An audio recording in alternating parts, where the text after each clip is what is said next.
Primeiro livro de Samuel, capítulo 2, eu vou ler os versos 27 a 36. Diz assim o texto: Veio o homem de Deus a Eli e lhe disse: Assim diz o Senhor: Não me manifestei na verdade à casa de teu pai, estando os israelitas ainda no Egito, na casa de Faraó? Eu o escolhi dentre todas as tribos de Israel para ser o meu sacerdote, para subir ao meu altar, para queimar o incenso e para trazer a estola sacerdotal perante mim. E dei à casa de teu pai todas as ofertas queimadas dos filhos de Israel. Por que pisais aos pés os meus sacrifícios e as minhas ofertas de manjares, que ordenei se me fizessem na minha morada? E tu, por que honras a teus filhos mais do que a mim? Para tu e eles vos engordardes das melhores de todas as ofertas do meu povo de Israel?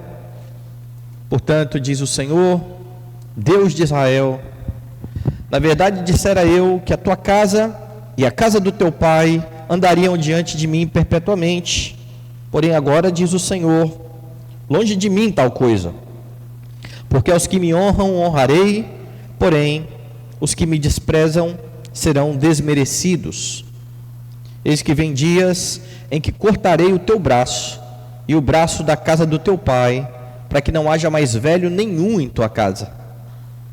E verás o aperto da morada de Deus há um tempo com o bem que fará Israel, e jamais haverá velho em tua casa. O homem, porém, da tua linhagem, a quem eu não afastar do meu altar, será para te consumir os olhos e para te entristecer a alma. E todos os descendentes da tua casa morrerão na flor da idade. Ser-te-á por sinal o que sobrevirá a teus dois filhos, a Ofni e Finéias. Ambos morrerão no mesmo dia. Então suscitarei para mim um sacerdote fiel, que procederá segundo o que tenho no coração e na mente.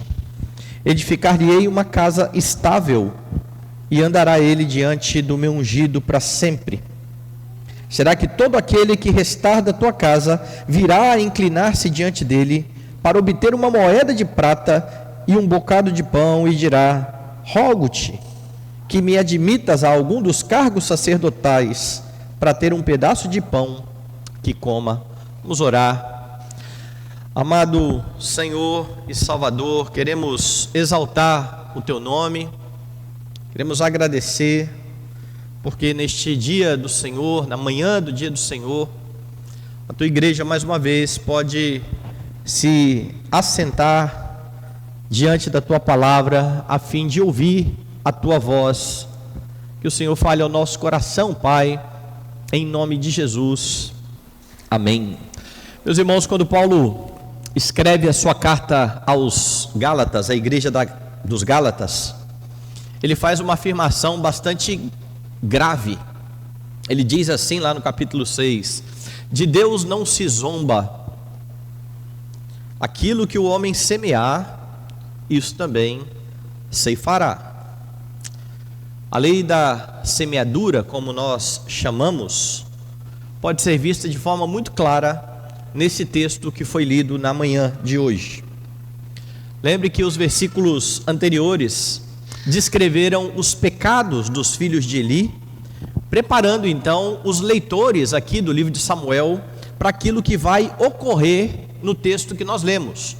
O assunto do texto é exatamente a rejeição dos filhos do sacerdote, na verdade a rejeição de toda a família daquele sacerdote. E é por isso então que o autor se ocupou em descrever os pecados destes homens, para mostrar que Deus não é injusto quando Ele derrama o seu juízo sobre quem quer que seja. O juízo de Deus, ele vem por conta de pecados.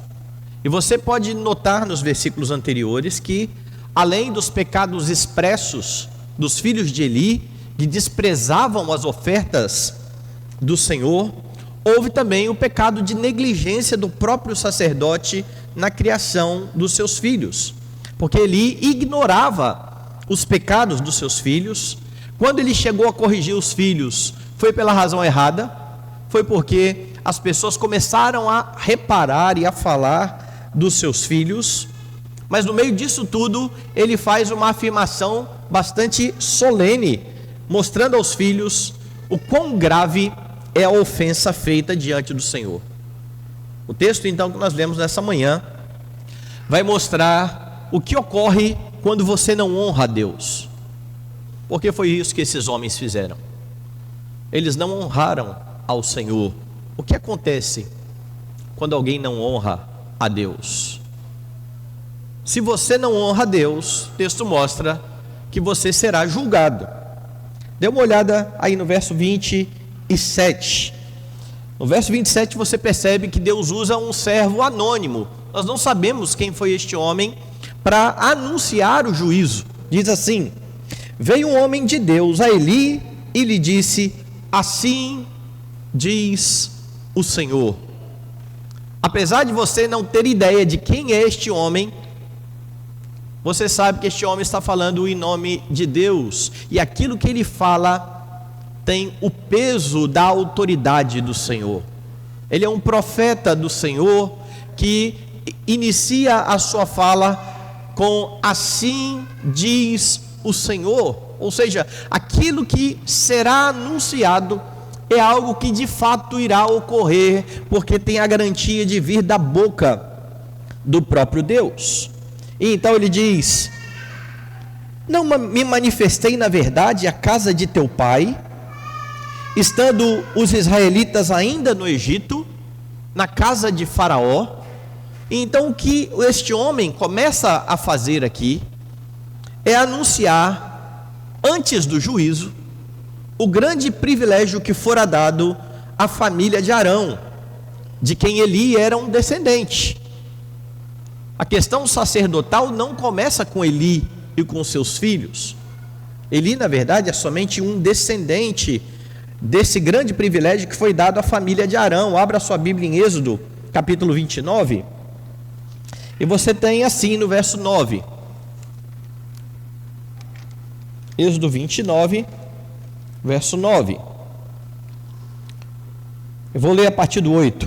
Farás depois que se cheguem os filhos de Arão, e os vestirás de túnicas, e os cingirás com o cinto, Arão e seus filhos, e lhes atarás as tiaras, para que tenham o sacerdócio por estatuto perpétuo, e consagrarás Arão e seus filhos. Ou seja, o privilégio do sacerdote foi dado a Arão, lá atrás, quando o povo estava saindo do Egito, quando Deus havia libertado o povo. Esta família foi separada e Eli era um destes privilegiados, porque ele descendia da família de Arão. Como levitas, cabia então a eles, a estes sacerdotes, fazer algumas coisas perante o santuário do Senhor. Eles estariam ministrando perante o santuário do Senhor como mediadores da adoração. Eram os levitas que faziam esta mediação entre o povo e Deus, entre Deus e o povo. E você percebe o trabalho destes homens no verso 28, porque este homem que está ali anunciando o juízo mostra quais eram os privilégios do sacerdote. Veja só, volte lá em 1 Samuel, 28. Eu o escolhi dentre todas as tribos de Israel para ser o meu sacerdote, para subir ao meu altar, para queimar o incenso, para trazer a estola sacerdotal perante mim, e dei à casa do teu pai todas as ofertas queimadas dos filhos de Israel. Então perceba bem o que está sendo dito aqui. O sacerdote, ou a tribo sacerdotal, foi escolhida dentre todas as tribos para ter alguns privilégios. O primeiro deles, subir ao altar. Não eram todos que tinham esse privilégio de se achegar ao altar do Senhor. Mas estes homens eram aqueles que subiam ao altar a fim de levar as ofertas do povo de Deus para o perdão do povo. O homem fala mais: foi dado o privilégio para eles de queimar o incenso. E às vezes nós vemos os rituais que são estabelecidos por Deus e não entendemos muito o que está acontecendo. Todo o ritual estabelecido pelo Senhor, ele é simbólico, apontava para alguma coisa. E não é diferente com o incenso. O incenso, ou queimar incenso, tem a ver com este ministério de oração intercessória. Como é que você sabe disso? Eu quero que você abra a Bíblia comigo em alguns textos. Abra no Salmo 141 e veja como que o salmista faz a associação do incenso com a oração. Verso 2: suba à tua presença a minha oração como incenso, e seja o erguer das minhas mãos como oferenda vespertina. O incenso era queimado, a sua fumaça subia, e o simbolismo era exatamente esse. A oração dos santos sobe à presença do Senhor, da mesma forma que o incenso sobe à presença do Senhor. O texto que nós lemos aqui na liturgia traz também a mesma ideia. Apocalipse, capítulo de número 8.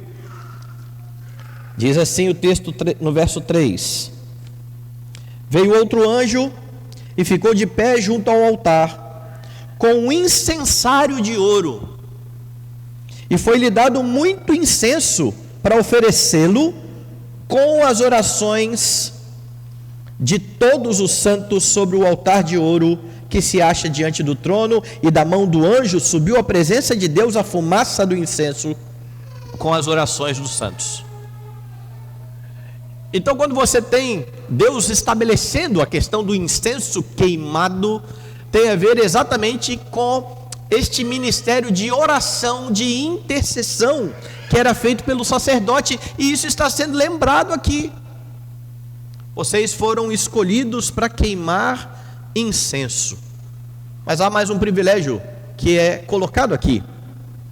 Diz assim o texto: para queimar incenso e para trazer a estola sacerdotal.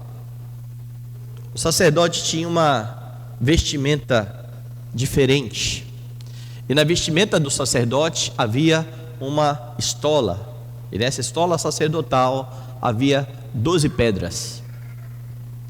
Estas 12 pedras tinham o nome de cada uma das tribos de Israel.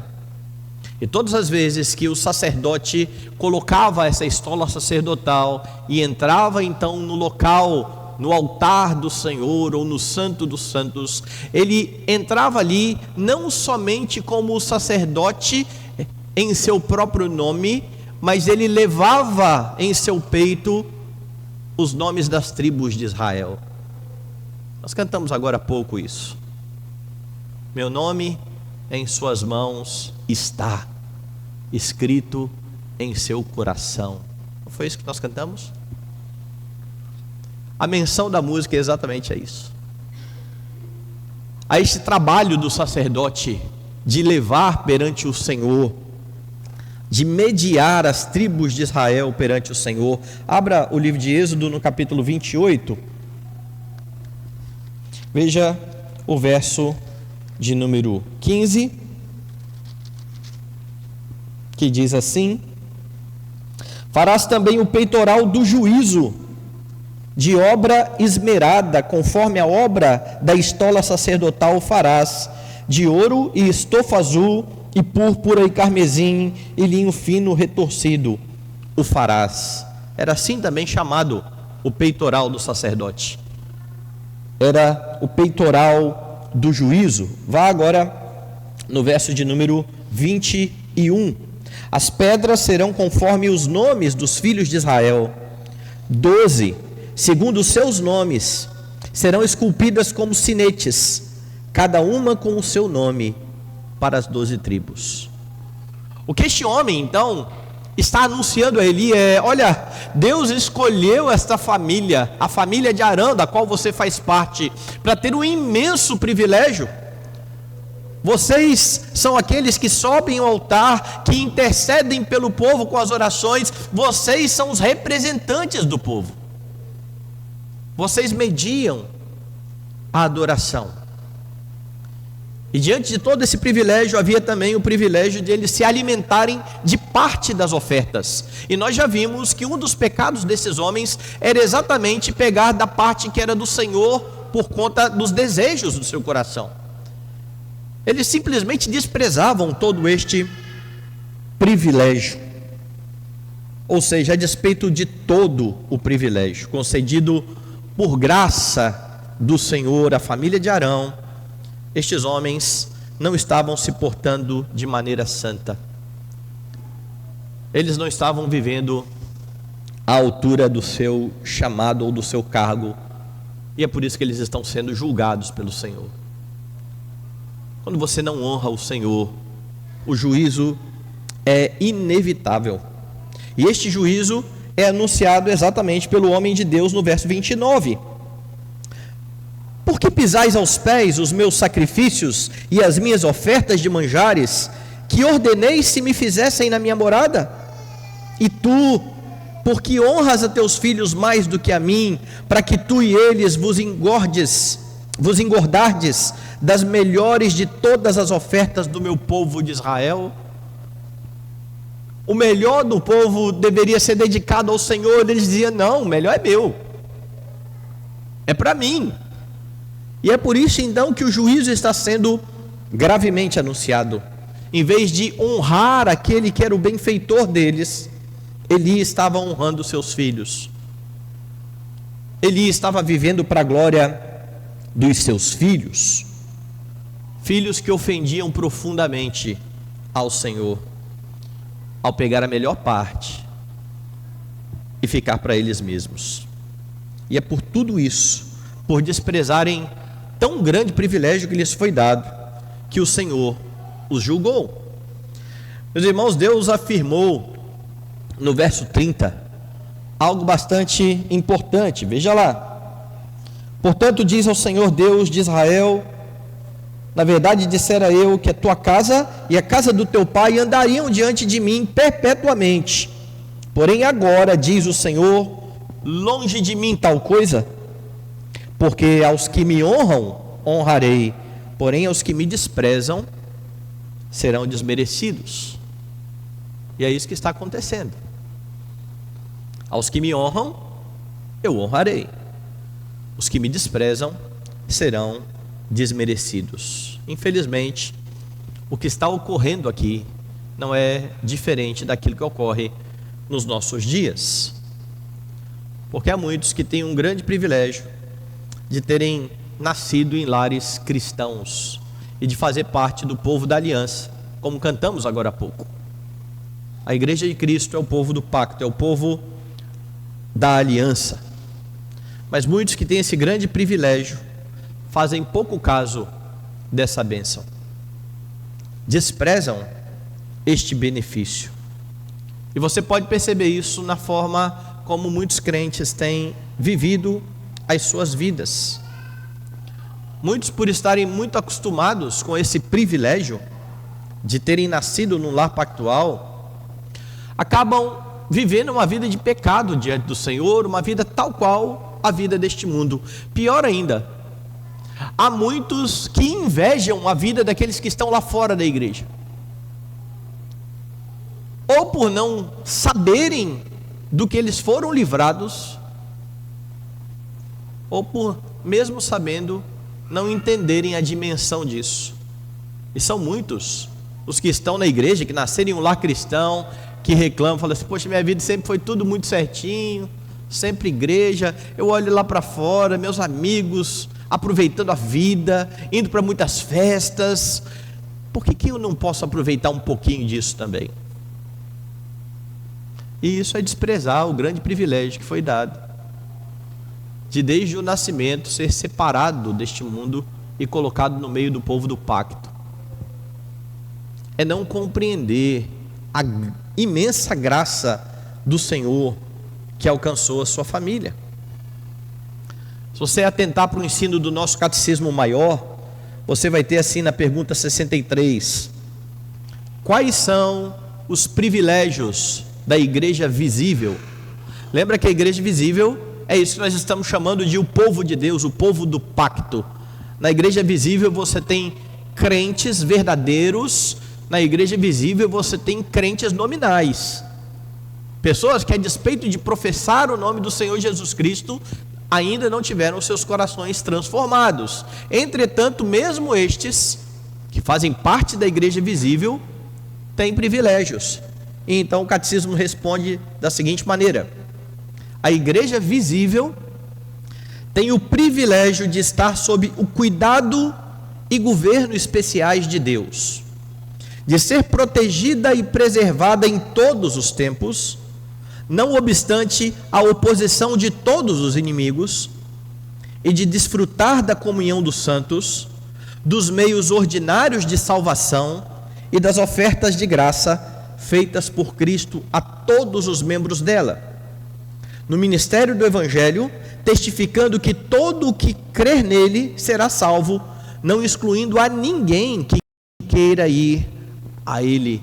Um dos benefícios é exatamente essa exposição contínua à pregação, à palavra do Senhor, ao ensino, a preservação de tantas destas coisas que muitos crentes ficam enciumadas dos ímpios, dizendo: por que eu não posso ter um pouquinho disso? Por que eu fui nascer numa família tão careta que não pode nada? Mas no nosso catecismo vê isso como preservação. Preservação. E a pergunta é: como é que você tem se portado diante do grande privilégio de ser parte do povo pactual de Deus?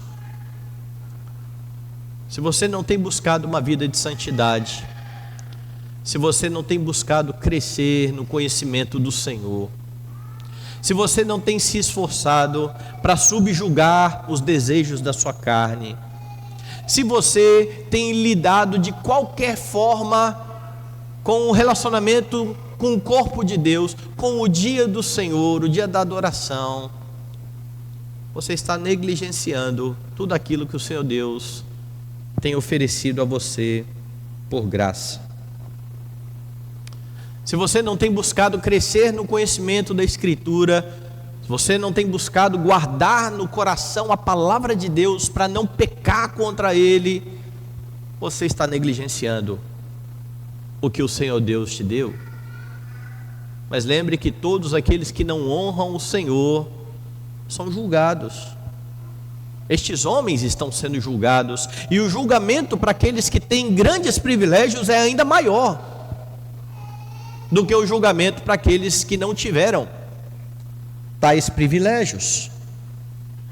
Você consegue ser grato a Deus pelas bênçãos do cuidado especial, porque por fazer parte da igreja, saiba que você mesmo sem saber já foi livrado de muitos males. Às vezes você nem se toca dessas coisas.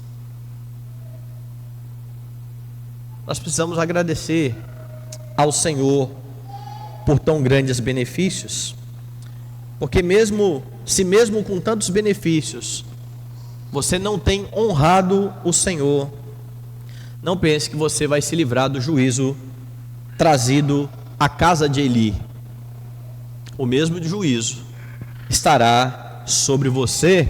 E talvez você vai dizer: mas pastor, a diferença é que estes homens estão numa posição especial, eles são sacerdotes, nós somos membros da igreja. E então você precisa ser lembrado de uma doutrina muito cara à reforma protestante: o sacerdócio universal dos crentes. Todos nós somos sacerdotes, e todos nós, por meio de Cristo, temos o privilégio que foi dado à família de Eli, de entrar no Santo dos Santos, pelo novo e vivo caminho. Se você acha que estes homens estão numa posição maior do que a sua, você está redondamente enganado. Porque a posição de nós, crentes da igreja, é muito superior. Nós não precisamos que um homem vá lá e nos represente. Não é preciso que o pastor da igreja ore por nós. Nós temos livre acesso ao trono da graça, porque todos somos sacerdotes do Senhor. E é por isso que, diante desse grande privilégio, se você não tem honrado o Senhor, você será julgado. Lembre-se do que está em Lucas capítulo 12. Diz assim o texto, a partir do verso 47. Aquele servo, porém, que conheceu a vontade do seu Senhor e não se aprontou, nem fez segundo a sua vontade, será punido com muitos açoites. Aquele, porém, que não soube a vontade do seu Senhor e fez coisas dignas de reprovação, levará poucos açoites. Mas aquele a quem muito foi dado, muito lhe será exigido, e aquele a quem muito se confia, muito mais lhe pedirão. A exortação de Jesus é séria. Como crentes, nós precisamos dar ouvidos a ela. Aqueles que não honram o Senhor são julgados, mas não só isso. Aqueles que não honram o Senhor são punidos. Veja o que vai dizer mais o texto. Por que é importante você pensar nisso? Porque há muitos que conseguem julgar as coisas. Eles avaliam os seus iguais. Você olha para alguém que também é um mero homem como você é, verifica as faltas. Poxa, essa pessoa não tem andado de modo correto, mas é o máximo que você faz. Você julga, mas você não tem o poder de juiz para decretar um veredito. Não é assim com o Senhor. Ele não somente faz as constatações, executando o seu juízo. Ele não somente levanta a acusação, ele pune os transgressores. Veja o verso de número 30. Portanto, ou seja, diante de toda essa acusação que foi feita, diante de todo o privilégio que foi negligenciado, diz o Senhor, Deus de Israel: na verdade dissera eu que a tua casa e a casa do teu pai andariam diante de mim perpetuamente. Porém agora, diz o Senhor, longe de mim tal coisa, porque aos que me honram honrarei, porém os que me desprezam serão desmerecidos.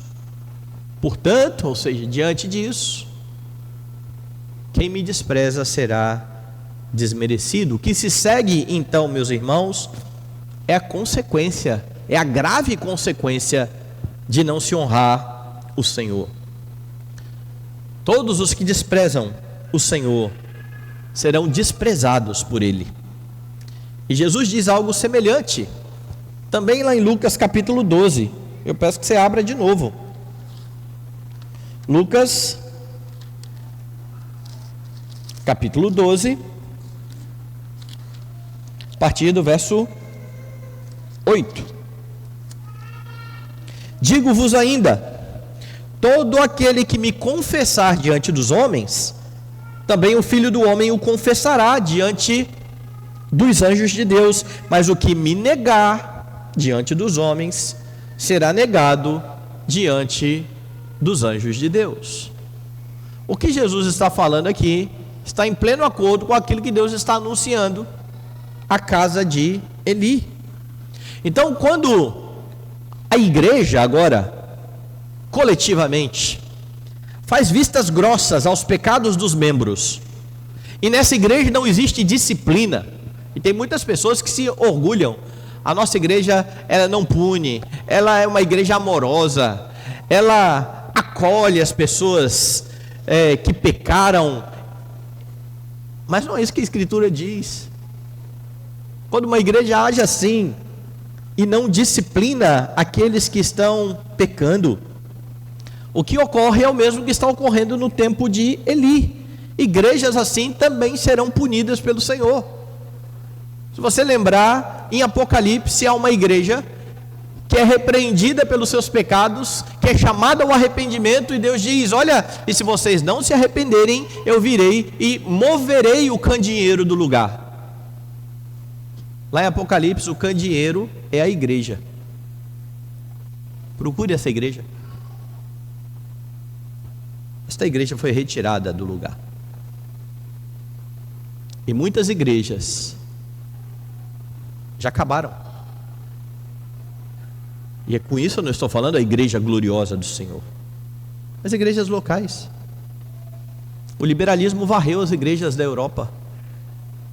Templos foram vendidos e hoje são teatros.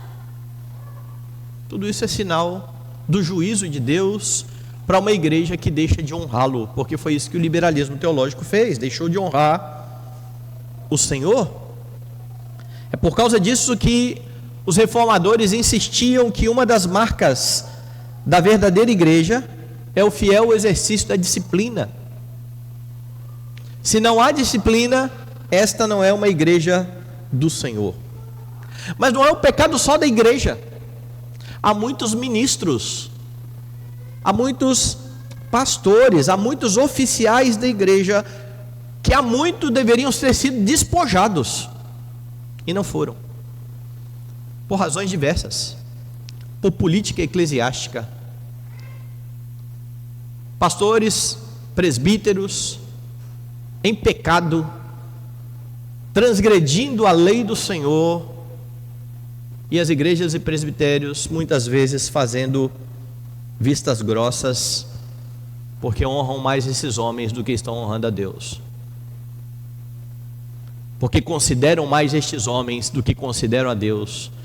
E algumas questões parecem até piedosas. Poxa, mas o pastor fulano de tal, tudo bem, esse pecado foi grave, mas ele já fez tanto pelo reino de Deus. E daí?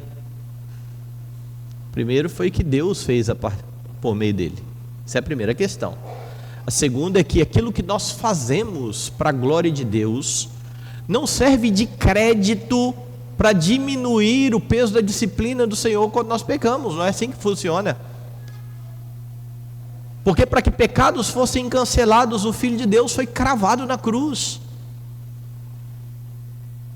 Mas muitos homens têm sido mais honrados do que o Senhor é honrado, e permanecem em seus ministérios, permanecem em seus cargos. Aguarde a punição daquele que não faz vistas grossas.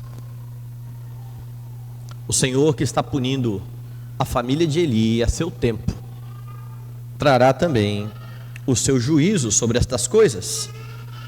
Mas veja, no texto que nós estamos vendo, a punição está sendo claramente anunciada do verso 31 ao verso 33. Eis que vem dias em que eu cortarei o teu braço e o braço da casa do teu pai, para que não haja mais velho nenhum em tua casa, e verás o aperto da morada de Deus a um tempo com o bem que fará Israel, e jamais haverá velho em tua casa.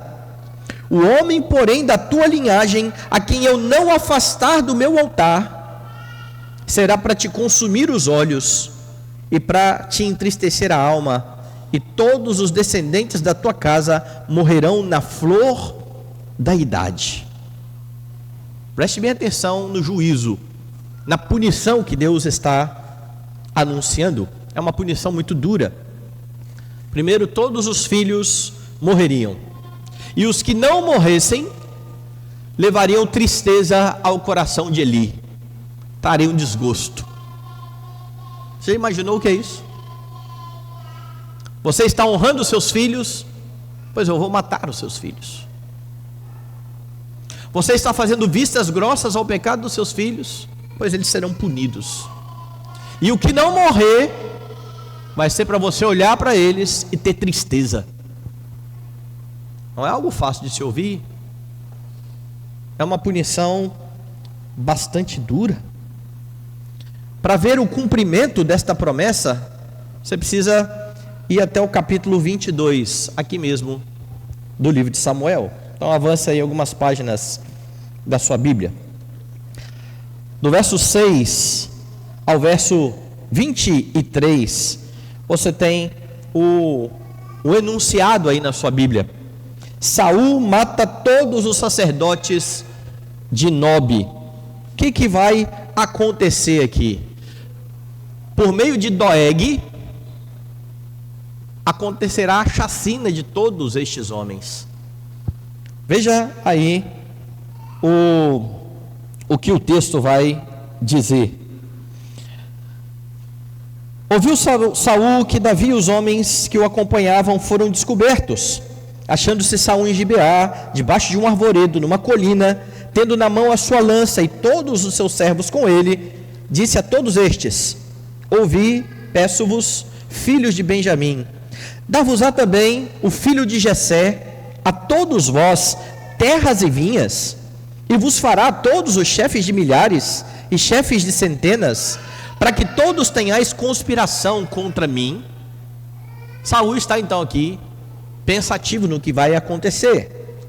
E ninguém houve que me desse aviso de que meu filho fez aliança com o filho de Jessé, e nenhum dentre vós há que se doa por mim e participe do que meu filho contra mim instigou o meu servo para me armar ciladas, como se vê neste dia. Saul está aqui irado por conta da amizade entre o seu filho e Davi, e dizendo: por que ninguém me avisou? Vocês estão vendo a conspiração do meu próprio filho? Pelo menos é assim que ele está entendendo. E não teve um que me avisasse? Verso 9.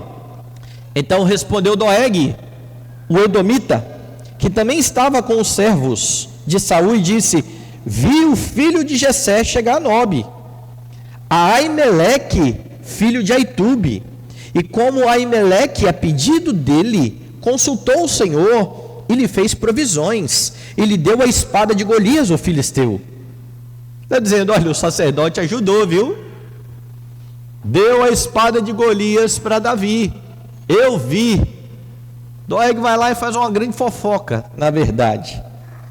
Verso 11: então o rei mandou chamar Aimeleque, sacerdote, filho de Aitube, e toda a casa do seu pai, a saber, os sacerdotes que estavam em Nobe, todos eles vieram ao rei. Disse Saul: ouve, peço-te, filho de Aitube. Este respondeu: eis-me aqui, meu senhor. Então lhe disse Saul: por que conspiraste contra mim, tu e o filho de Jessé? Pois lhe deste pão e espada, e consultaste a favor dele a Deus, para que se levantasse contra mim e me armasse ciladas, como hoje se vê. Respondeu Aimeleque ao rei, disse: e quem entre todos os teus servos há tão fiel como Davi, o genro do rei, chefe da tua guarda pessoal e honrado na tua casa? Acaso é de hoje que consulto a Deus em seu favor? Não. Jamais impute o rei coisa nenhuma a seu servo, nem a toda a casa do meu pai, pois o teu servo de nada soube de tudo isso, nem muito nem pouco. Respondeu o rei: Aimeleque, morrerás tu e toda a casa do teu pai. Disse o rei aos da guarda que estavam com ele: volvei e matai os sacerdotes do Senhor, porque também estão de mãos dadas com Davi, e porque souberam que fugiu e não me fizeram saber. Porém os servos do rei não quiseram estender as mãos contra os sacerdotes do Senhor. Até então você tem o juízo de Saul contra os sacerdotes e a ordem para execução, mas os guardas estão dizendo: de jeito nenhum, nós não vamos matar sacerdote coisa alguma. Então novamente entra em cena Doeg, veja lá. Então disse o rei a Doeg: volve-te e arremete contra os sacerdotes. Então se virou Doeg, o edomita, arremeteu contra os sacerdotes e matou naquele dia 85 homens que vestiam estola sacerdotal de linho. Veja o verso 20. Porém dos filhos de Aimeleque, filho de Aitube, um só, cujo nome era Abiatar, salvou-se e fugiu para Davi. Presta só atenção no que está acontecendo então até aqui. Doeg mata os descendentes de Eli, todos eles lá no tabernáculo. Está se cumprindo o que Deus está dizendo, com uma exceção. No verso 20, Abiatar, ele permanece vivo. É o único que permanece vivo. Lembra da profecia? Todos eles vão morrer. O que não morrer vai ser para sua vergonha, vai ser para a tristeza sua. E então você precisa ver o que ocorreu a Abiatar. Abra sua Bíblia no primeiro livro dos Reis, capítulo 2. E aqui no primeiro livro dos Reis, você tem o início da narrativa de Davi estando velho, aquela conspiração para que Adonias fosse o rei. Lá no verso 8, diz assim: porém Zadok, o sacerdote, Benaia, filho de Joiada, e Natã, o profeta, e Simei, e rei, os valentes que Davi tinha, não apoiavam Adonias. Adonias é o filho de Davi que quer ascender ao trono. Então você tem toda esta confusão. Você tem Batseba que vai lá interceder em favor de Salomão, dizendo: olha, você tinha prometido que Salomão que ia ser o rei, que negócio é esse? O irmão dele quer tomar o trono. Toda esta confusão então está acontecendo. Vá lá no verso de número 25. Porque hoje desceu, imolou bois e animais cevados e ovelhas em abundância, e convidou todos os filhos do rei e os chefes do exército e Abiatar o sacerdote, e eis que estão comendo e bebendo perante ele, e dizem: viva o rei Adonias. Porém a mim, sendo eu teu servo, e a Zadok o sacerdote, e a Benaia filho de Joiada, e a Salomão teu servo, não convidou. Foi isto feito da parte do rei, meu senhor? E não fizeste saber ao teu servo quem se assentaria no seu trono? Então o que você tem aqui é o que está ocorrendo. A partir do verso 32, disse o rei Davi: chamai-me Zadok, o sacerdote, e Natã, o profeta, e Benaia, filha de Joiada. E eles se apresentaram ao rei. Disse-lhes o rei: tomai convosco os servos de vosso senhor, e fazei montar meu filho Salomão na minha mula, e levai-o a Giom. Zadok, o sacerdote, com Natã, o profeta, ali o ungirão rei sobre Israel. Então tocareis a trombeta e direis: viva o rei Salomão. E então aqui está sendo consertada a trama, a história que estava ocorrendo até então. Lá no capítulo 2, verso 27, você tem o desfecho. Expulsou, pois, Salomão, que foi feito rei, a Abiatar, para que não mais fosse sacerdote do Senhor. Foi o único que tinha ficado vivo. E aí agora ele foi expulso, porque ele estava em toda a conspiração para que Salomão não fosse o rei. Salomão ascende ao trono, expulsa Abiatar. E então vem um comentário do escritor do livro dos Reis: assim a palavra do Senhor, que o Senhor dissera sobre a casa de Eli, se cumpriu. Você tem o cumprimento do que está sendo dito aqui mesmo, em Reis e no mesmo livro de Samuel. Ou seja, Abiatar, descendente de Eli, ocupou uma posição secundária durante o glorioso reinado de Salomão e ficou à sombra de Zadok. Era ele que pedia aí um emprego a Zadok, cumprindo lá a profecia. O sacerdote então que está sendo anunciado lá no capítulo 2, verso 36, volte lá. Será que todo aquele que restar da tua casa virá inclinar-se diante dele para obter uma moeda de prata e um bocado de pão, e dirá: rogo-te que me admitas a algum dos cargos sacerdotais? Este sacerdote que Deus está dizendo no verso 35: eu vou suscitar para mim um sacerdote fiel, que vai andar diante do meu ungido. Esse sacerdote é Zadok. É Zadok que anda diante do ungido do Senhor. É ele então que anda diante de Salomão. E a casa de Eli só poderia subsistir se Zadok lhes fosse generoso. E isso tudo era punição do Senhor contra a casa de Eli. A descendência de Eli, a que não foi morta, foi humilhada pelo Senhor. E Deus diz a Eli que daria ainda um sinal de que tudo isso ocorreria, porque tudo isso vai acontecer anos mais tarde. Eli poderia ter certeza de que tudo isso iria ocorrer. Volte lá no texto, capítulo 22, verso 34: ser-te-á por sinal o que sobrevirá a teus 2 filhos, a Ofni e Finéias, ambos morrerão no mesmo dia. E isso não levou muito tempo para acontecer. Isso vai acontecer no capítulo 4. Vira aí a página da sua Bíblia e veja o verso de número 11.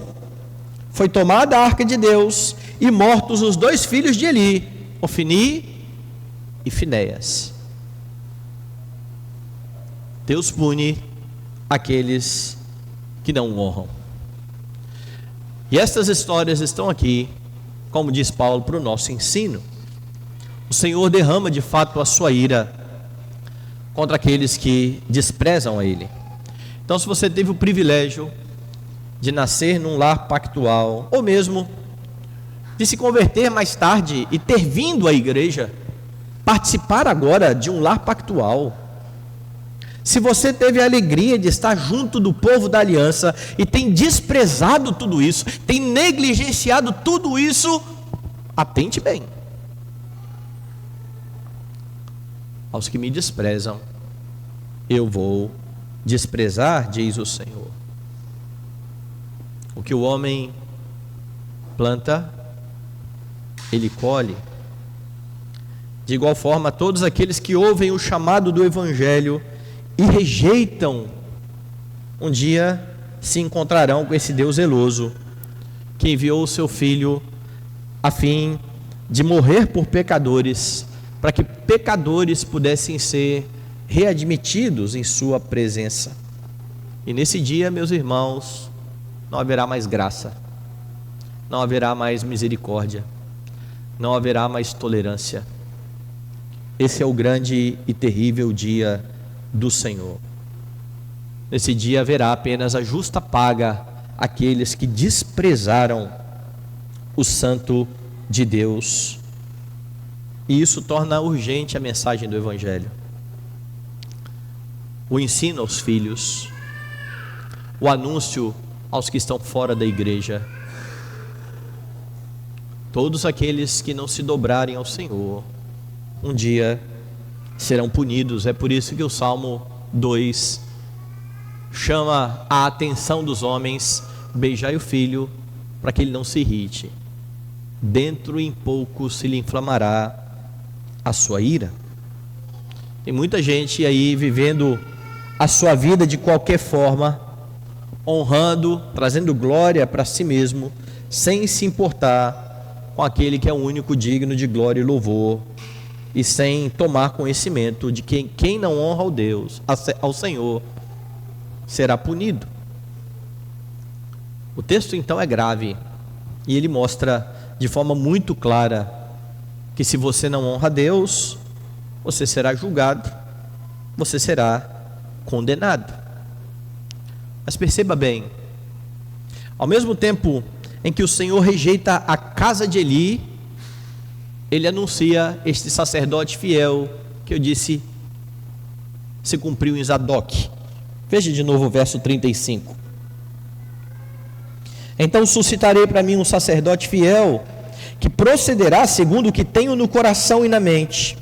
Edificar-lhe-ei uma casa estável, e andará ele diante do meu ungido para sempre. Essa profecia começa a ser vislumbrada no ministério de Samuel. Samuel serve ao Senhor de forma fiel.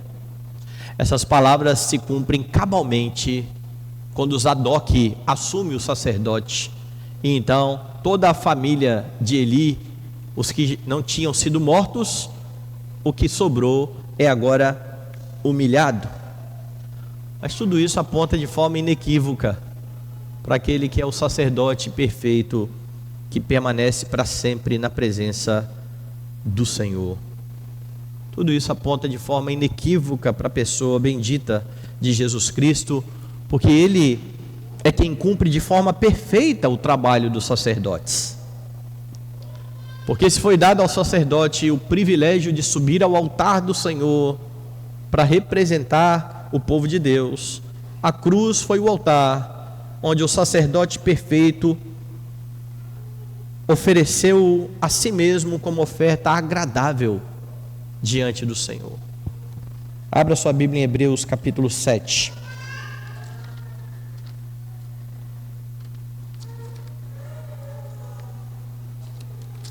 Verso 26.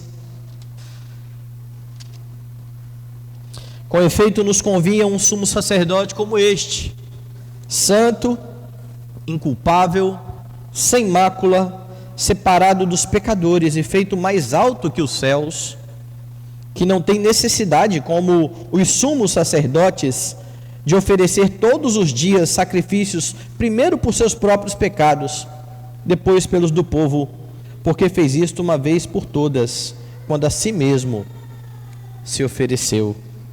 Porque a lei constituiu sumos sacerdotes a homens sujeitos à fraqueza, mas a palavra do juramento, que foi posterior à lei, constitui o Filho, perfeito para sempre. É Ele o sacerdote, que oferece a si mesmo como oferta, e é Ele que, como sumo sacerdote perfeito, traz em sua estola o nome daqueles que Ele representa. É Ele quem ora continuamente por sua igreja, o que significa que Ele ora por você, se você faz parte do povo de Deus. É obra do sumo sacerdote perfeito, Cristo Jesus, que dá aos homens condição de honrar a Deus. Porque sem a mediação de Cristo, ninguém honra ao Senhor. O Senhor só é honrado por meio do seu Filho, do seu sacerdote perfeito. Então, diferente daqueles que não honram o Senhor, aqueles que vivem para a sua glória e que estão unidos ao Senhor Jesus Cristo, não serão julgados. É isso que João anuncia. Quem nele crê não é julgado. O que não crê já está julgado. E eles não são julgados, porque já receberam a vida eterna. Em Samuel você tem uma profecia que aponta para dois ofícios distintos. Você tem um sacerdote fiel e você tem um ungido do Senhor, que se cumpre em Sadoc e no rei, ambos imperfeitos. Em Jesus Cristo, estes ofícios são unidos. E em Cristo você tem um rei sacerdote. E não só um rei sacerdote, um rei, sacerdote e profeta da sua igreja, porque tudo que você tem no Antigo Testamento aponta de forma bendita e inequívoca para Cristo Jesus, o único mediador entre Deus e os homens, e é unido a Ele que você irá viver para a glória de Deus.